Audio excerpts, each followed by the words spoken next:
CGTN Radio. Hear the difference.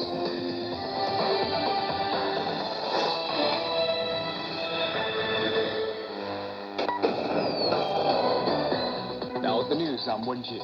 The Political Bureau of the Communist Party of China's Central Committee met on Thursday to discuss a draft government work report. Next week, the State Council will submit the document to the top legislature's annual session for deliberation. Chinese President Xi Jinping, also General Secretary of the CPC Central Committee, presided over the meeting. The gathering noted that efforts are needed to deepen reform and opening up and promote self-reliance and strength in science and technology. Minister Liu Jianchao of the International Department of the CPC Central Committee has met a U.S. Chamber of Commerce delegation led by its CEO, Suzanne Clark, in Beijing. The two sides believe that China-U.S. economic and trade relations are vital, and they should enhance understanding through dialogue, promote mutually beneficial cooperation, and facilitate the stable development of bilateral relations. The island of Hengqin in Guangdong province has started a new customs operation that allows most goods to be moved there tax-free from the neighboring Macau Special Administrative Region. The new operation became effective at midnight on Friday in the Guangdong-Macau In-Depth Cooperation Zone in Hengqin. The 106-square-kilometer island sits between Macau and the Chinese mainland. Chinese authorities have announced plans to develop an integrated business zone in Shanghai. Authorities say the zone will be a new platform to facilitate international business exchange and gather service resources.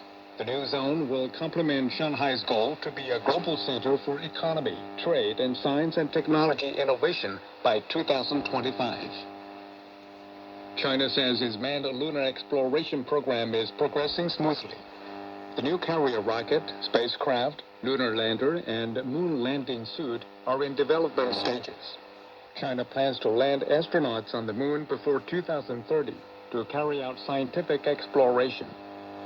Officials say at least 43 people have been killed after a devastating fire tore through a high-rise building in the Bangladeshi capital of Dhaka.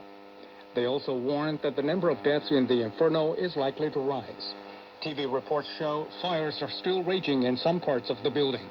Rescuers are working at the site. The cause of the fire could not be known immediately.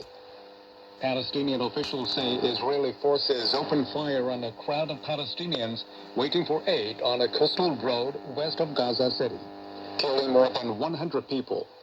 The Gaza Health Ministry says the attack on Thursday also left more than 700 Palestinians wounded, some in critical condition.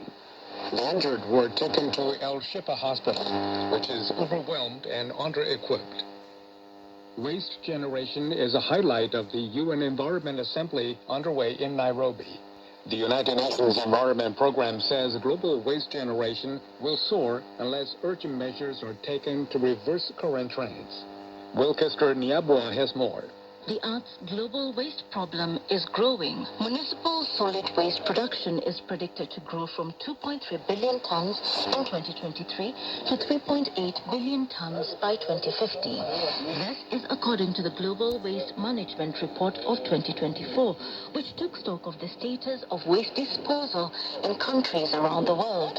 In the report, researchers have outlined the hidden costs of poor waste disposal practices. They pointed out that this could contribute to environmental pollution, poor health, and climate change.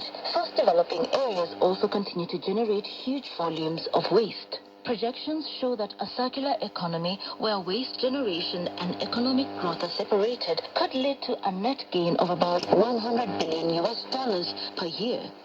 U.S. congressional leaders have come to an agreement to prevent a partial government shutdown slated for midnight on Friday. Democratic and Republican leaders agreed to finance certain government sectors.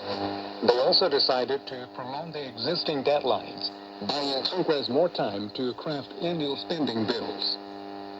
Beijing will host the World Athletics Championships in 2027. The World Athletics Council made the decision at a meeting in Glasgow. The Chinese capital hosted the 2015 edition of the flagship sporting event. And that's the news. I'm Wenji.